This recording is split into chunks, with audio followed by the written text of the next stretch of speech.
Welcome, ballers, babes who love box scores, and bench warmers. This is Powerfin Playbook, the only sports podcast that covers triple doubles and thirst traps.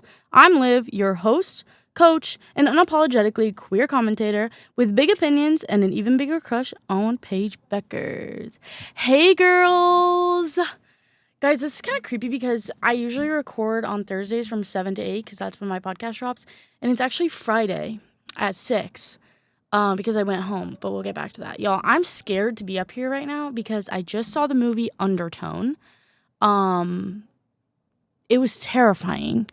I drug along my roommate KK and my friend Chloe and, well, my future roommate. And it was terrifying. And, you know, like, for whatever reason, Chloe wasn't scared at all. And it was kind of terrifying because me and KK were like clutching onto each other because of how freaking scary this movie was. So, if you're into that, I'm into horror movies. I love a good horror movie. I used to watch horror movies to go to sleep. Like, I'm not shy to a horror movie, but that doesn't mean that I don't get scared. And I was terrified. Like, let me just explain to y'all. Okay, so it's about this girl. Literally, like, what even is this podcast about anymore? It's about this girl named Evangeline, but she goes by, I think, Evie, like, when she's podcasting. Yeah, she's a podcaster, guys. She's a freaking podcaster. Follows this podcaster that has this, like, spooky podcast, and it's called Undertones, and, like, it's like a paranormal podcast, basically. And she is, like, a skeptic, and her partner, Justin, is not. Like, he believes all he's hearing. And they get sent these, audio files, 10 audio files, and through 3 different recording sessions they listen to the audio files, and it gets progressively worse. And the audio files follows this couple. What were their names? Janessa and Mike, I think. Janessa and Mike, and it follows them, and they are a couple who is Janessa's pregnant. And she talks in her sleep, and they start to divulge into these more paranormal things. And Evie, the podcaster, dude, there's static in my I'm scared, y'all. I literally came here in daylight, so I wouldn't be so scared. Let's see when the sun goes down, because I don't want to be up here when it's not. Oh, I'm still on Carthage time, bro. It better be 6:55, so I better be freaking out the door before the sun is down, because I'm scared.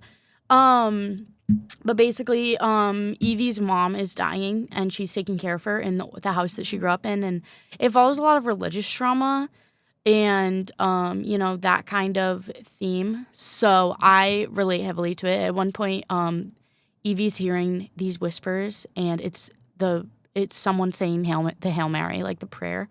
And I immediately grabbed both of the girls because I was like, oh my God, she's doing a Hail Mary. She's doing a Hail Mary right now. And they were like, what? And I was like, y'all don't get it. That's a Hail Mary. That's a prayer. You wouldn't know unless you heard it. And I was terrified, for one. So, y'all, that was not funny. That was seriously messed up. And so I literally was I might not record my podcast tonight. I might push it till Monday because I'm scared. Because the whole movie, it'll be stuff we'll be going in the bathroom, and it'll be shoo, when she puts on the noise canceling headphones. And that's what I wear, guys. I come in here and I yap at a mic and look at a computer of audio with my noise canceling headphones on. That's how this works. And I know I told y'all that this podcast studio is haunted. So, and even the recording studio that I do my show in, that you should listen to, Beyond the Net Radio, 8 to 9 on Sundays.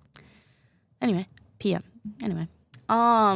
They're both haunted. Audio cuts out all the time, and they're haunted. I know they're haunted. It's scary to be here at night. And usually when I record with all the lights off. When I'm recording my podcast, there's a lot of people here. Well, most times, but right now, there's people here. It's Friday at 6 and there's people here. But, when I record my DJ show, I was telling my roommates about this. When I come and record my DJ show, my pump's beeping, and you're going to hear that the whole show because I'm about out of insulin. Whoopsie. When I come and record my DJ show, it's at 8 to 9. So CSI, which is the student center, is completely shut down. So I have to go get a key from downstairs, and then I come up here and it's dark in all the studios, and I come and I do my show by myself, and I sit there in the dark and play my freaking music. And it is actually quite scary because last time I was up here, and I didn't get to tell you about this because this happened last time I recorded, on Sunday. I'm like playing, I think I was on the third song. It was Busy Woman by Sabrina Carpenter, and it just, the PC cuts and starts glitching. So I was like, awesome, Casper is back to bother me.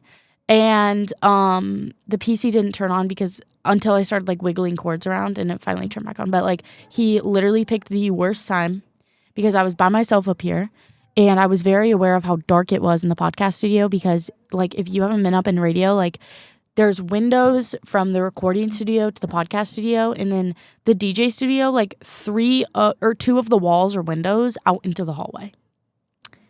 So it's like dark and scary. I'm constantly like looking over my shoulder. I usually FaceTime people during my show because I'm scared. I could ask people to come to my show with me. Do I?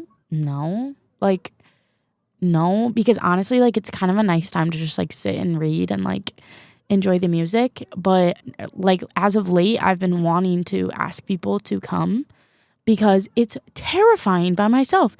And I'm playing this song, not this week, but next week because I put my playlist together. It's called Placing the Blame by Self. It's the one that's like, are you man enough?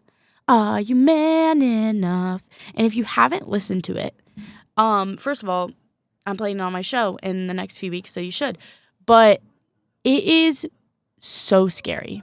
It is so scary. It uses a lot of minors, and there's like this bass that'll come in. It's like boom, boom, boom, boom, boom, boom. It's like a pulse that'll come in, and as like a minor, like a piano, like in a minor key is playing. And at one point you can hear like ping pong balls, but it's a really good song because it's about like a drug addict that is like, are you man enough? Are you man enough to take the blame for all the issues that you caused? That's literally the lyrics. Are you man enough to take the blame for this? And it's like about a drug addict. So of course it's like eerie and like, you know, like a lot of like self-doubt. But first time I listened to it in full, I was like, oh, like this song is on TikTok because of that one part. And I was like, I should listen to it. And I played it in my ex-girlfriend's car. And she was like, turn it off, turn it off. And so eventually I played it in my headphones, and it was like, this is terrifying, and I'm scared. I actually played it in the car this morning, and my mom was like, what? Because it gets really loud at some points. It gets really quiet. Sometimes it just goes like blank, and it's just like a piano playing, like do-do-do-do. It's really scary. Anyway, since I just talked about random stuff for like 7.5 minutes, what else do I need to update you on? Oh my God, oh my gosh. Okay, so I went home. The reason I couldn't record on Thursday, which this doesn't matter to when my like episode's released, but I went home because my cousin is an FFA advisor. And if y'all don't know what FFA is, I know I've talked about it on here. It's Future Farmers of America, or the National FFA Organization now is what it goes by because it is a lot more than farmers. It's just agriculture in general. But I was in that all 4 years of high school. I was very serious about it. And there was this one particular competition called Parliamentary Procedure that I was gas at.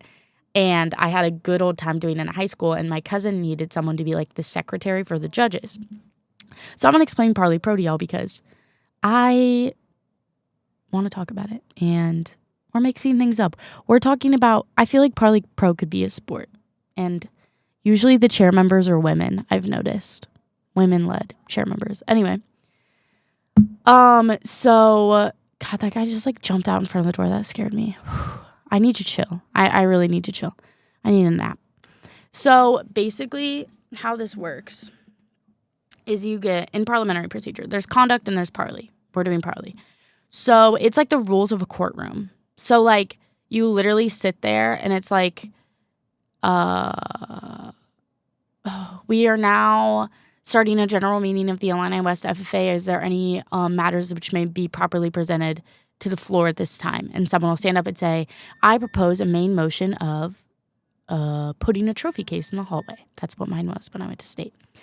And then you literally like debate it and you divulge into all of these different motions and debates. And so the actual competition is they're judging the chair and they're judging the delegates. And so it's like how does the chair run the meeting?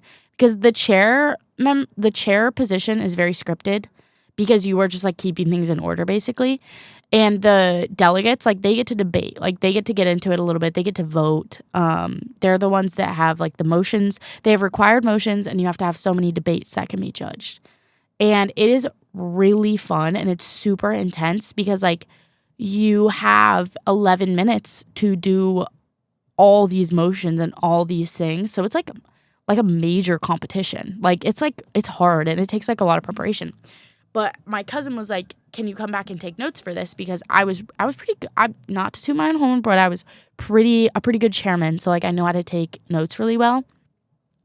And, like, the notes are intense. Like, you got to be writing pretty quick because they're moving quick, especially because they don't got that much time. A good parliamentary procedure team goes so fast you can hardly tell what they're saying. Like, it's like boom, boom, boom, boom, boom, boom, boom, boom, boom. If you listen to Parley Pro for the first time without knowing what it is, you're probably gonna be like, what am I listening to? Like, what are they talking about?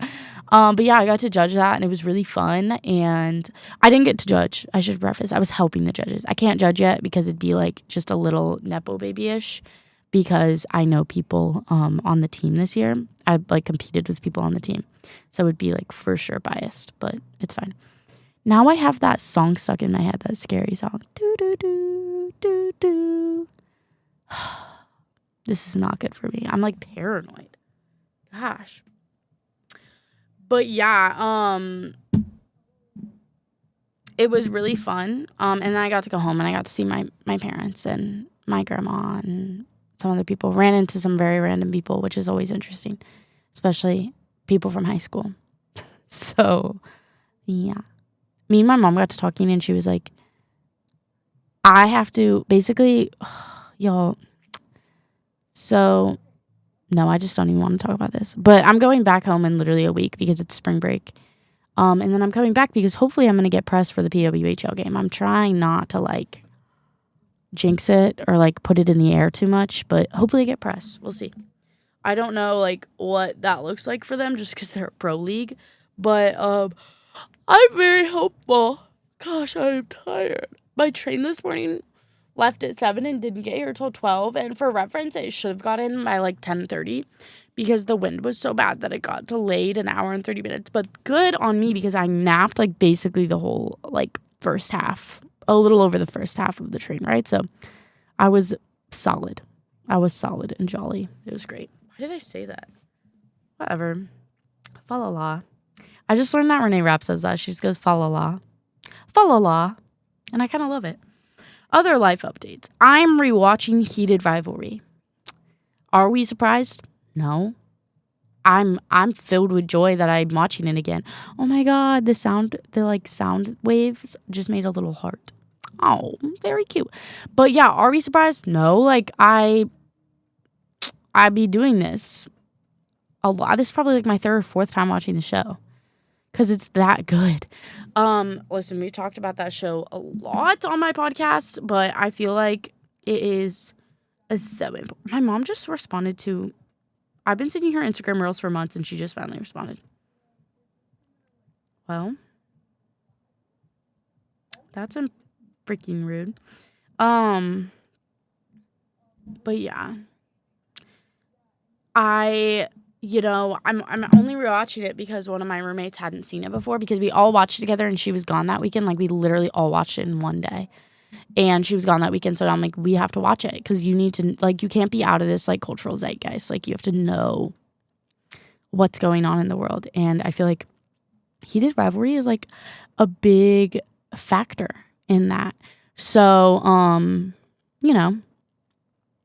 that's what we're doing right now. And the more I come to watch it, the more I realize that, like, the girls in the show, Carrie, Rose, Svetlana, like, they're, like, the reason for being. Like, the whole talk that Rose has with Shane, like, was so necessary because he finally, like, was like, oh my gosh, like, it's Ilya. Like, I want Ilya. That was, like, I mean, we've been knowing that he's a little yearner. We've been knowing that he wanted Ilya, but, like, that was, like, a click in place moment. And I feel like if that hadn't happened without Rose, then what would we do? And Svetlana, like, it's just Svetlana. Like, he needed her. He needed that friendship. And what's freaking Kip's friend's name? Let me look, because this is going to drive me nuts if I don't know. Heated rivalry. Okay, I need to plug in my phone, too. My phone's always dead. Because I just, like, forget to charge it. What is her freaking name? Elena. Elena is Kip's friend, and she puts Scott right into place, and she's there when they kiss. Like, all the women in this show, per usual, women are always picking up men's messes. I love Shane and Ilya, but they're still, at the end of the day, men. And they be picking up messes, and I love them for it. I really do. I really do. Well, I am knocked out tired. And it's St. Patty's Day tomorrow, so I really got to lock in because we're waking up at 7 a.m. That is literally terrifying. Also, Lala lineup's about to drop the 17th, which is awesome. Anyway, yeah, I'll update y'all on my Heated Rivalry rewatch. It's going beautifully. I should reread the books as well, because I haven't read all of the books, but I've read most of the books, and I just gotta lock in, because they're good books. They're entertaining. What else? I'm rewatching. I rewatched Arcane. Good show. The reason I rewatch it is because I'm feeling fantastic. Bleep word fantastic. The song by King Princess.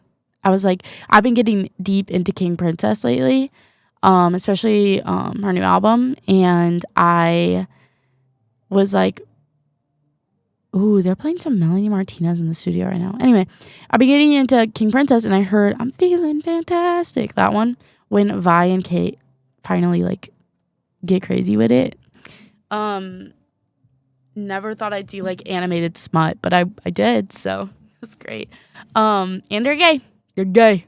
So, yeah, that's always super fun. But what's I going to say? It's a good show, and it's just, like, a good rewatch. And, yeah, I was really excited. I'm trying to think other life updates I have for y'all. I think that's it, because I've literally been talking about my life for 20 minutes. We're about to get into the serious stuff, guys. I literally promise. If I hadn't already said it, you should definitely listen to my radio show, because it's super fun. And this week, I haven't announced it yet, so this is a little, well, this won't matter. But I'll announce the other one. So this week is Pay the Players What You Owe Them. And when this comes out, this is a sneak peek. It's songs that make me think of hockey for some reason. And when I tell you, it's the most random thing ever, because Placing the Blame is on that playlist. Are you man enough? I was listening to music, like, on the train home, and I was like, man, this makes me think of hockey. This makes me think of hockey. And I just kept doing that. And I finally just put together a whole playlist because of that. A handful are Heated Rivalry. All the things she said by Tattoo.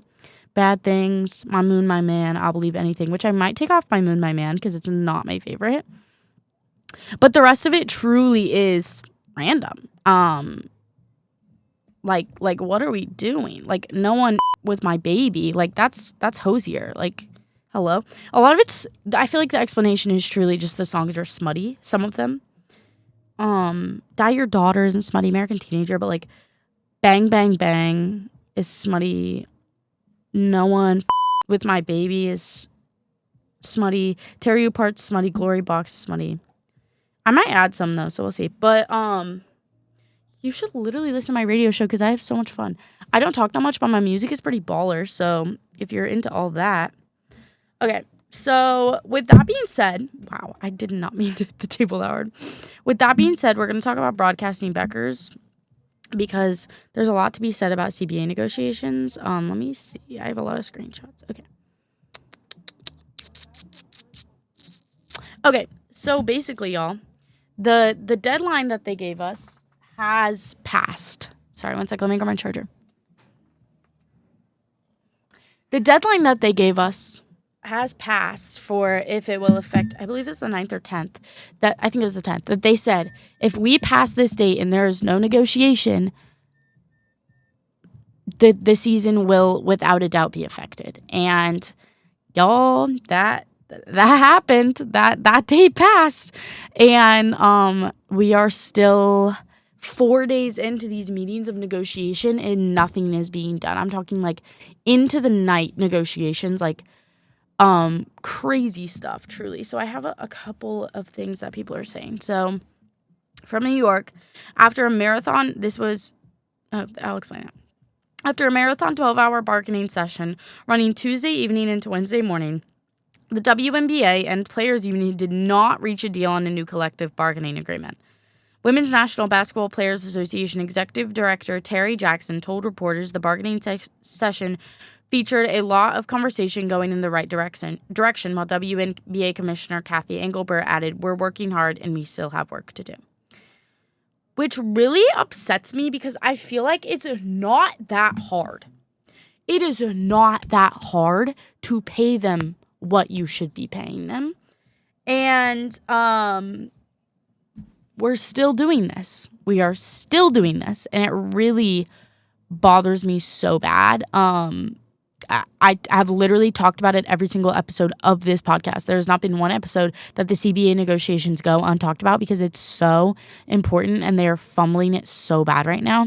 And what upsets me even more about it is that, like, you can see the sides. You can see the sides. The people that are supporting the WNBA, the, like, commissioners, are the people that are directly benefiting from them. And the people that are, like, okay, the players need to get paid more, or the good ones. Because if you're saying that the WNBA, the commissioners, are right in this, you're wrong. I'm sorry. They are literally refusing equal pay. That's what this is. That's what this is. And the league is bringing in enough revenue. The numbers are there. Look it up. Don't tell me that they aren't getting paid enough because they aren't bringing in enough revenue. Yes, they are. You are being lied to if you think that the WNBA isn't bringing in enough commission to raise the pay. The issue is, and I've said this before, I've given you all these numbers. The WNBA currently, their revenue share with the players is 9.7% of the revenue goes to the players. In the WNBA, it's 50%, and all that they're asking for is 30%. Not that insane. They're not asking for 50 because they know they won't get it because a bunch of white men, right, run the WNBA.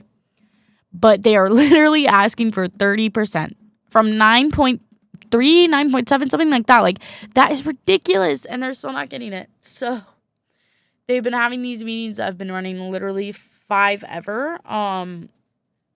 With that being said, let's see what Breonna Stewart's wife said. Are you man enough? Are you man enough? Yeah, okay, so Breonna Stewart's wife, Marta, posted, "I've seen my wife for maybe a few hours in the last 3 days, and that includes the time she was asleep. At this point, I might need to book a meeting to see her." And that is about the WNBA negotiations because Breonna is on that Players Association.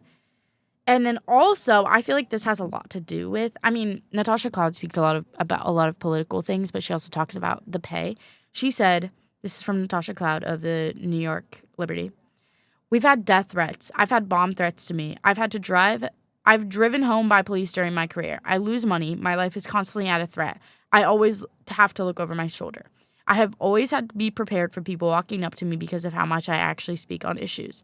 I have to be worried about not only myself, my family, my siblings, my nieces and nephews, and my partner. Like, that is real." Like, y'all, let's not make their lives harder by not paying them what they deserve. But obviously, we're going to keep doing that because it's run by men. So, and we need Kathy Engelbert out. We need all of the commissioners and the leadership gone because they're not doing something right and they're not treating them fairly, and it's infuriating. And I'm genuinely, like, deeply upset that these negotiations have gone on for 4 days. It's freaking ridiculous. And with that being said, this is crazy. So Megan Rapinoe, who has a podcast with her wife, Sue Bird, who's a WNBA player. I've talked about them before. They said on their podcast, A Touch More, last week, Kelsey Plum and Breanna Stewart wrote a private letter to the WNBA PA Executive Director Terry Jackson questioning the union negotiation tactics. That letter got leaked to the media. Man, that's tough. Regardless of the content of what they were saving or how everyone feels, that was private. There's some sort of lack of trust going on. So there's issues within the Players Association. Like, not just, it's not the WNBA versus the WNBPA. Like, it's like there's issues everywhere. And I'm sure there's issues within the leadership as well. It's just a disaster. And we're so close to a league lockout. Like, it's, like, disgusting. And I really don't see, like, any resolution happening in the next 2 days. I was hoping this week would be the week that I say, we got a new deal and it's actually good. But they're not budging. So I'm just, like, upset for the basketball players. Like, this is ridiculous. But, like, all we could do is sit back and just wait for that notification that, like, something has happened or there's going to be a lockout or a strike. And none of the players want a strike. Like, let me make that very clear. That's not what we want to happen, but it very well could because of how the league is treating the players. So find me pissed about that because it's infuriating. It genuinely is infuriating, and I am so tired of men in charge. And we're going to bring that back up later because Donald Trump said something to piss me off, per usual. Okay, so FIBA is going on right now. So we've got a pretty stacked roster. Let me look up the roster. I mean, I could definitely throw out some names, but I want to give, like, the full roster. And there's some drama with that, per usual. What is basketball in general without drama? Okay.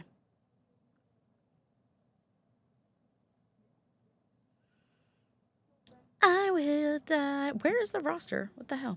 Oh, okay. I found it. It's kind of blurry. One sec. Okay. Reagan Beers, Michaela Blakes, Madison Booker. What the heck is this?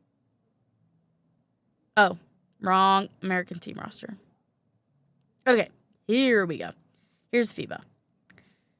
Monique Billings, Paige Beckers, Ray Burrell, Caitlin Clark, Kalia Cooper, Chelsea Gray, Derica Hamby, Rain Howard, Kiki Arifin, Kelsey Plum, Angel Reese, and Jackie Young. So not only are they dealing with this WNBA bull, they're also dealing with FIBA. Like, this is ridiculous. This all cannot fall in the same week.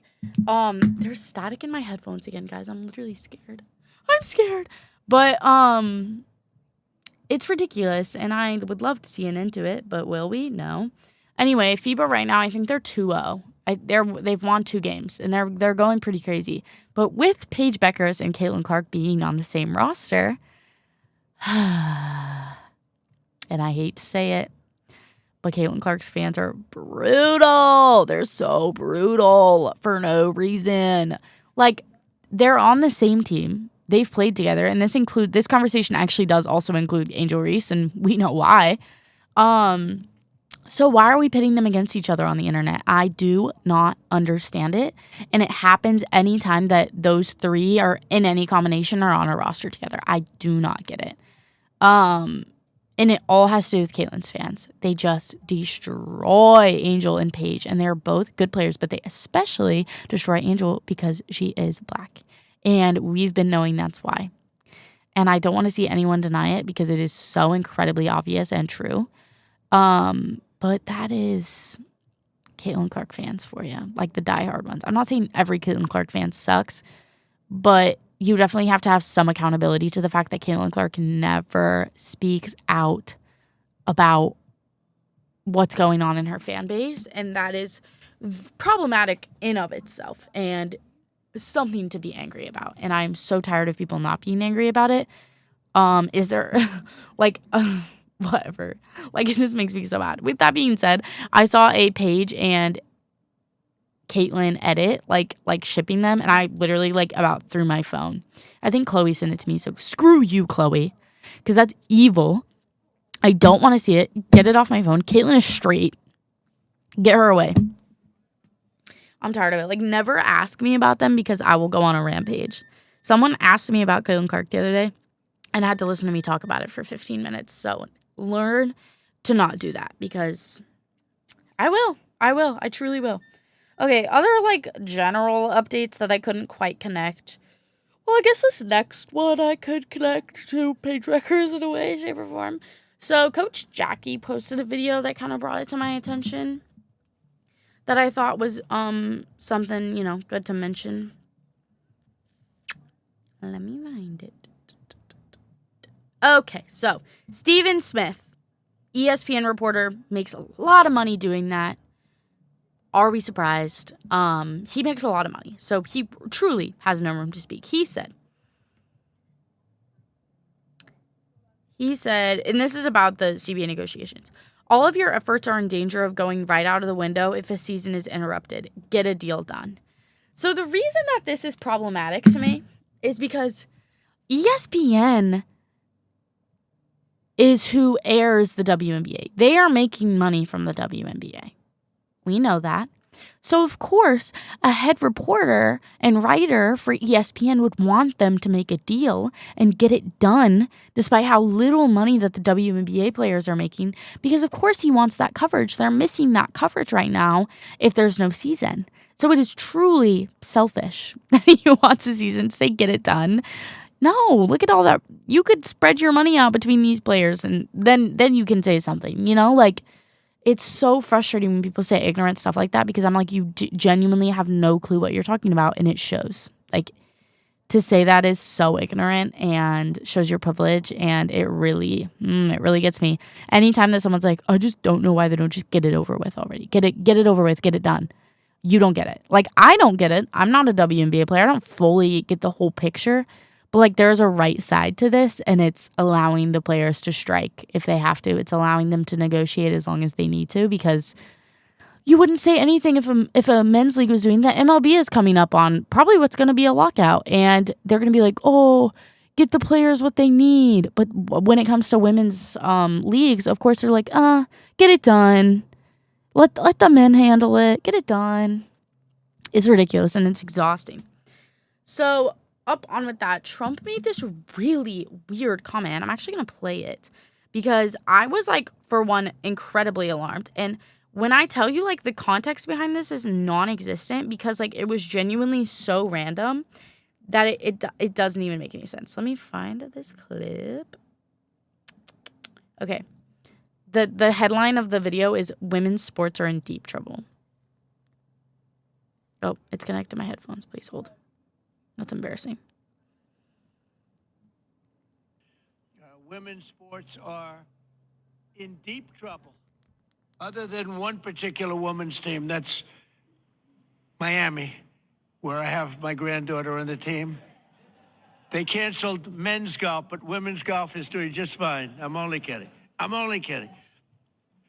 But they are canceling golf. They're canceling wrestling. They're canceling fencing. They're canceling even basketball. I thought that would be maybe immune, but it's in trouble. And it's all going to football. But ultimately, football is going to be the worst laggard of all. It's not going to be affordable. And it's going to take down practically every college, in my opinion. It's going to take down virtually every college. Women. Like, what are we talking about? Like, what are you? What was the basis? Like, I genuinely think if I looked in the comments, everyone's like, what? Yeah, the first comment is, what in the hell is he talking about? What the fuck is he talking about? I think he's losing it. Sir, our country is in deep trouble. Another, what the fuck is he talking about? A lot of it is that. Like, what's the basis of this conversation? Like, genuinely, what was the point of that? And especially the, like, very snide comment about his granddaughter. Like, what do you mean? What do you mean?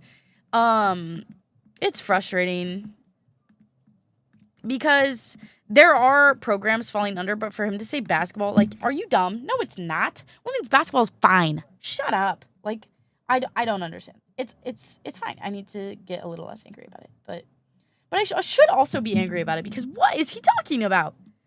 What are you saying? And you hear my pump beep. I'm trying to log into my computer so I could do the last part of this, but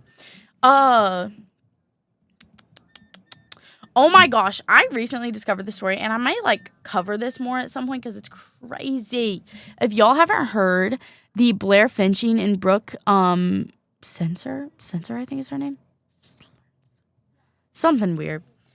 If y'all haven't heard that story, so basically it's, two volleyball players, and Brooke is, transgender, and plays on the volleyball team because she is following the NCAA's rules about, like, the testosterone levels. Well, Brooke Sensor outed her while they were on the team together and tried to get her, like, banned from volleyball.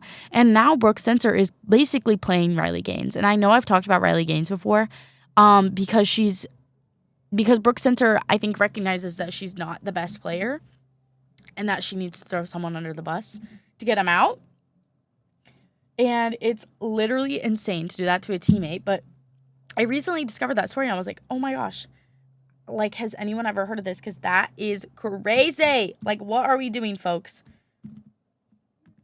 Okay, I'm still logging in my computer. Please ignore that. Oh, I don't want to do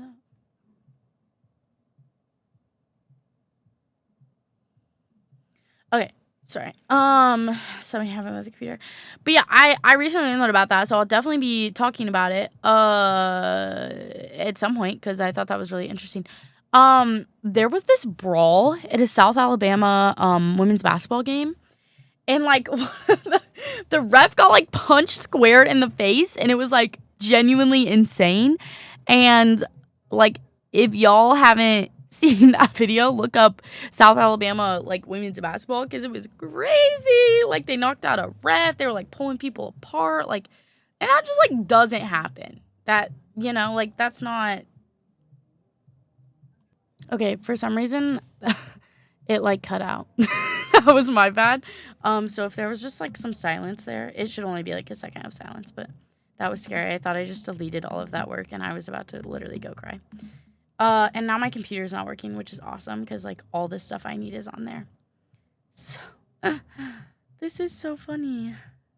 I might have to restart it. I mean, I could talk about some other stuff for a second. We'll see if this works. Respect your mother. Anyway, but yeah, if y'all haven't seen that video, that South Alabama brawl video, look it up because it's crazy. Okay, I think I'm gonna have to restart my computer, which is so funny. Let's see if this works. Because I really needed my sources. Yeah, it's not gonna work. Okay, so we're gonna restart my computer and we're just gonna yap. So let me talk a little bit more about, I like how I'm talking through my, like, how I'm gonna resolve this issue. Not that y'all care. So the Blair Finching and Brooke Sensor situation. I don't know how to say her name, if I mean, I'm 100% honest. College basketball, by the way, and we're outing each other and being freaking insane. Since I didn't really elaborate on Riley Gaines. So Riley Gaines is a swimmer, a collegiate swimmer, and I think collegiate. And she went against Leah Thomas in college at one point.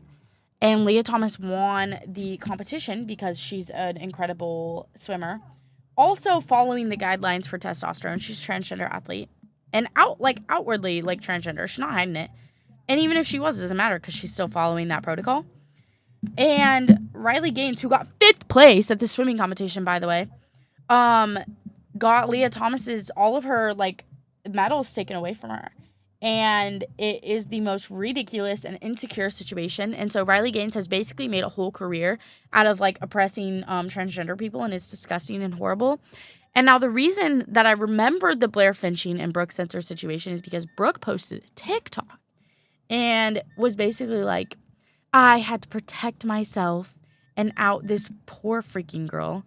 And I had to do it because it's unfair that boys are playing in girls' sports. Not a boy, by the way. Woman. And yeah, it was a overall ridiculous situation and incredibly embarrassing for her. And she just posted a TikTok about it. And, like, mind you, this, like, was a long time ago that this happened. Yo, my computer is literally not working. So you might just have to use my phone for this. Let's look this up. I think I remember. Ugh. They're playing good music next door. Okay, I think I can find what I want to talk about. Okay, so guys, this week's like topic that like I'm capitalizing on my Instagram is Azzi Fudd. Azzi Jaslyn Fudd, my angel, gorgeous, goosey girl, who the reason I know is, of course, Paige Beckers, UConn, all of that important stuff. So we're just going to give up on my computer because that just makes me mad. Okay. Anyway, okay, so I want to talk about like her high school career. I want to talk about her college career. I want to talk about all this stuff because we know her for UConn. Do we talk about her high school career? Not much, and it is revolutionary. She was a 2021 graduate. She was projected first in her class. She is freaking awesome, and she continues to be awesome. And then after that, we're going to talk about the Paige and Azzi timeline because why not? I haven't like divulged too much into that, I don't think. For a while, at least. So, in 2019, Azzi was named the Gatorade National Girls Basketball Player of the Year after she put up an average of 26.3 points, 6.2 rebounds, and 2.5 assists per game, becoming the first sophomore to ever win the award. Crazy. And that year, she also led her team to a 35-1 record and captured the District of Columbia State Athletic Association tournament title. This was also her sophomore year, which is crazy. She became one of the first girls to ever attend the SC30 Select Camp, and it's basically what it is. It's an off-season training camp, and it's run by two-time NBA MVP Stephen Curry, and that's crazy. And won the camp's three-point shootout competition. First girl ever. Wow, sorry, I just gotta like sit with that for a while because it's insane. As a sophomore. Insane. She in the under 18 3v3 championship US to determine the country's representatives for FIBA U18 3v3 World Cup, she tore her ACL and MCL in her right knee. And if you don't know the lore, her mom actually did that too, and her mom was actually a WNBA player, Katie Fudd. And she did the same thing. So I've watched like a few videos of them like explaining that moment and like what that meant. And it is truly like devastating. And if you haven't like watched those videos, they're so sad. It's just about Azzi's ACL tear. And Katie talks about hers for a while. Because of the nature of her injury, her knee reconstruction required 2 separate surgeries because of the ACL and the MCL. In her rehabilitation, she attended the Curry camp again, and she competed in the camp's 3-point contest again, but only if she could walk between the shots. Nonetheless, she won the contest again, because that's just her threes. I think I talked about this before, her threes, and I got to see it in person, so, I genuinely, this is, kind of cringe, but, I'm telling y'all, it is, her threes are different in person. She has the most flawless threes I have ever witnessed in my, my time of how much I've watched women's basketball, whether that be the collegiate level or the national, the WNBA level. And they're beautiful. The way she, squares herself up and shoots is, y'all, you just have to be there. You genuinely have to be there to see how beautiful her threes are. Anyway, going on. She was a 5-star recruit, and as I had said earlier, she was ranked number 1 in the class of 2021 by ESPN. She received multiple offers, and her first one, it was in 6th grade from Maryland.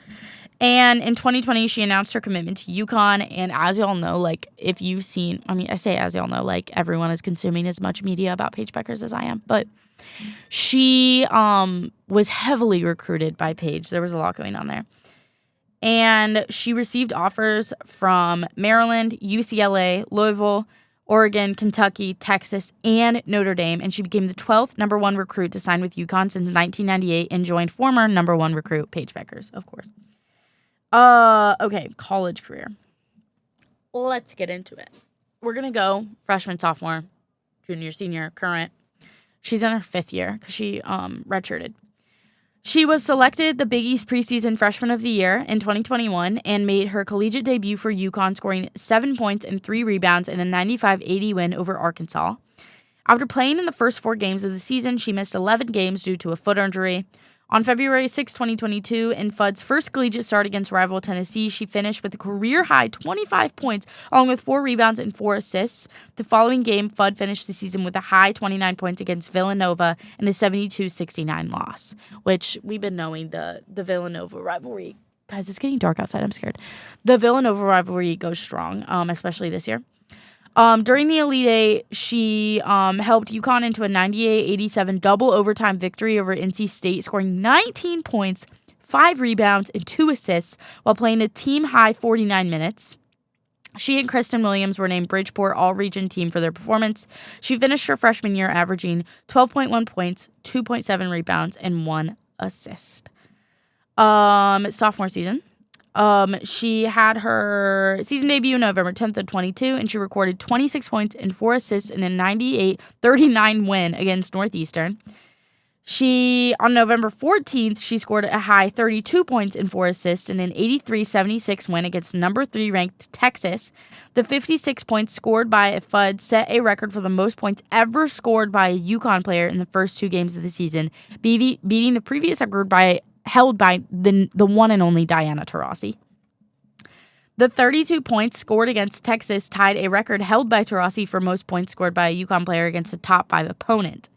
On December 4th, again, rival Notre Dame, Fudd suffered a right knee injury after a teammate fell on her knee. Fudd was expected to miss 6 weeks, and on January 11, 2023, she returned for the Huskies against St. John's after missing the previous 8 games. She came off the bench, scored 15 points, and only played 20 minutes due to minutes restriction. She missed more time after re-injuring her knee against Georgetown, 1 game after she had returned from a 5-week absence from the initial injury. UConn lost 2 consecutive games for the first time since March 1993 and suffered multiple losses to unranked conference opponents for the first time since 2003 and 2004. After 14 games, AZ made her return in the Huskies' 69-39 Big East Tournament quarterfinal win over Georgetown, winning 10 points in 17 minutes. Despite Fudd's return, the Huskies fell short to Ohio State in the Sweet 16. Fudd finished her sophomore season averaging 15.1 points, 1.9 rebounds, and 15.1 points, 1.9 rebounds, and 1.9 assists per game. So then she had her redshirt season. Fudd made her season debut on November 8th, 2023, noticing 13 points, 3 rebounds, and 3 assists in a 102-58 win against Dayton. On November 22nd, 2023, it was announced that AZ had torn her ACL while practicing, ending her season. Again, another ACL tear, which is just tragic. So now we're into the junior season. I promise I'm almost done yapping about it. We can get into the juicy stuff. After missing the first couple of games due to her ACL injury, AZ made her season debut on November 20th, 2024 in an 85-41 win against FDU. She finished the night scoring 4 points and 1 rebound in a limited 12 minutes. On February 12, 2025, Fudd scored a career-high 34 points against St. John's in a 78-40 win. She also became the 8th player in the program history to score 8 3-pointers in a game. At the end of 2025 regular season, Fudd was named the All-Big East first team along with teammates Paige Beckers and Sarah Strong. On March 25th, 2025, she announced she would be returning to UConn for her final season despite being eligible for the WNBA draft. On April 6, 2025, AZ won her first national championship, scoring 24 points and 5 rebounds and also winning Most Outstanding Player honors for her performance. She finished her senior season averaging 13.6 points, 2.0 rebounds, and 1 point in assists. This is senior season. Before the start of her senior season, Fudd was unanimously named the preseason All-Big East team. Fudd made her season debut on November 4th, 2025, recording 20 points, 2 rebounds, and 3 assists in a 79-66 win over number 20 Louisville. On November 21st, Fudd led the Huskies with a 31 points in a 72-69 win against number 6 Michigan. And on November 23rd, AZ recorded 24 points and a career-high 8 rebounds in a 94-41 win over Utah. That was the first half of the season. We're getting into the serious stuff now, and I will update y'all because it's almost March Madness. And I'm making my bracket, so y'all will hear from me. She was on the national team, so she represented the United States internationally, winning gold medals at the 2017 FIBA Under-16 Women's Americas Championships in Argentina, the 2018 FIBA Under-17 Women's Basketball World Cup in Belarus, and 2021 FIBA Under-19 Women's Basketball World Cup in Hungary. Basically, she's just that girl. Like, she continues to be that girl. And I love her to death. She is so commendable and so cool. And we just love her. And she's bringing so much to the game. And y'all know she's going to be number 1 in the draft. And there's no doubt about it. And y'all know who has the number 1 pick? The Dallas Wings. And we know where she's going. She's going to play with Paige. Because why would they pass that up? Okay, y'all. So now I kind of want to get into, like, her and Paige's timeline. Because while AZ is her own, I feel like it's very important. So I've laid out a timeline. Yeah, okay. Here we go. 2017 is when they first met, according to some sources. According to the UConn blog, Paige and AZ first met when they were teenagers trying out for a USA basketball team at summer camp. At the time, this is funny, this isn't a video. At the time, AZ described Paige as the skinny, white little girl on the court. I watched her play and I was like, oh, I have nothing to worry about this girl. AZ said, like, I have a better chance of making it than her. After some friendly competition at USA Basketball, the pair formed a bond, and Paige reportedly started visiting AZ in Washington, D.C. to work out together. So that is when, ladies and gentlemen, the rumors start. Which is early, but I think it's true that they possibly could have been a thing. But, you know, they're still in high school, so not really my business. Not really my business ever. Okay, December 2019, Paige had secured a spot on the UConn women's basketball team, and she supported AZ and started a social media campaign to get her on the team. Crazy. Dude, women are not doing enough because that's wild. So, and then 2020... the recruiting worked because she committed to UConn in 2020 before coming in 2021. And that's when we got the videos of them being sick together where Katie's like, you slept with her. Like those TikToks where she like Paige runs down the street. We got those TikToks and they're gorgeous. So then in July of 2021, they were officially teammates, and she shared a sentiment about their dynamic on and off the court with the UConn blog in 2021. It reads, I think we both hate losing, but I think we both hate losing to each other more than anything. So we both want to win. We both want to make each other better. I think that works on and off the court as well. I think we're just here to make each other better and give each other an opportunity, and it'll be fun to go at it and practice. But once we get on the same court together and go against other teams, I think that'll be good. So then in 2022, AZ and Paige are like very socially active. Like they're always posting stuff. You know, like we're always getting TikToks. Like we've always had like white chocolate. Like we've always had that account. But this is when it started to get like more active, which was awesome. And then in August of 2022, AZ shared a Paige appreciation post as well. And the caption literally reads, Paige appreciation post /dump with a heart emoji, sending lots of love and prayers for the beginning of this new chapter in your story. And then in 2024, we're skipping around. I skipped around a little bit, but that's okay. Because, you know, like there's only so many moments that they gave. The pair pulled up to New York Fashion Week, and y'all, if you haven't seen it, And then they also were taking some real cute pictures during the media day that year. So then February 2025, we got the Paige GQ hype cover, and AZ posted that, of course.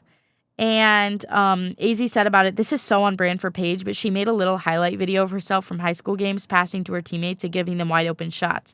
She presented it to my family and was like, you see all these open shots I'm giving to my teammates? That's going to be AZ if she comes to UConn and plays with me.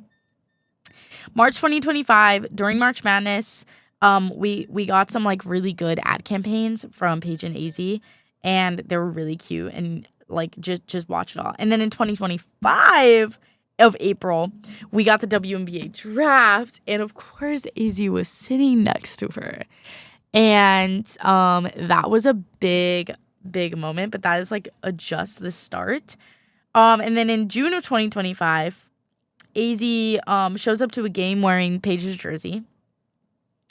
And we get a lot of wag from AZ. And then this was when the big thing happened.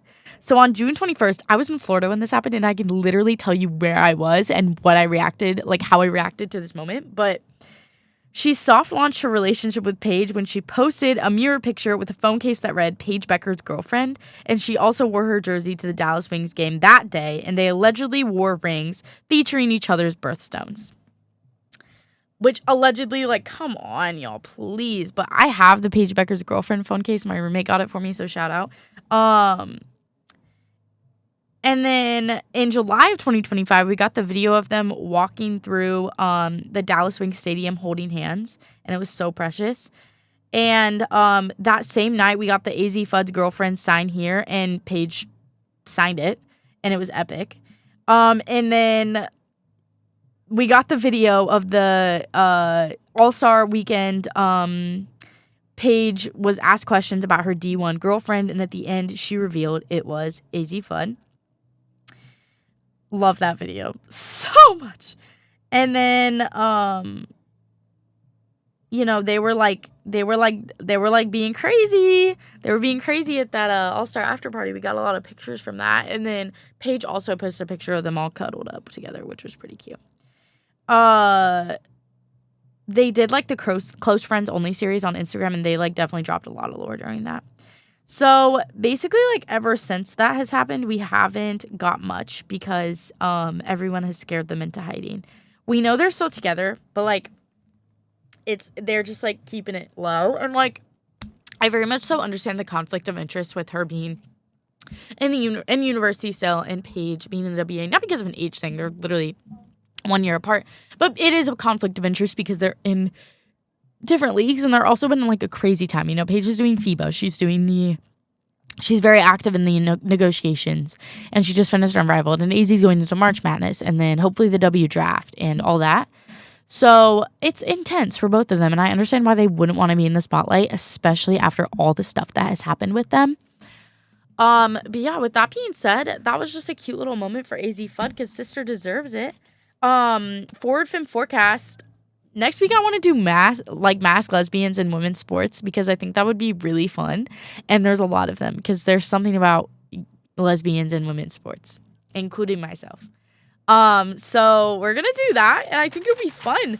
But with that being said, stay sweaty, stay sapphic, and stay baddie on and off the field. I'll catch you next time. Same mic, same vibe, same energy. Bye.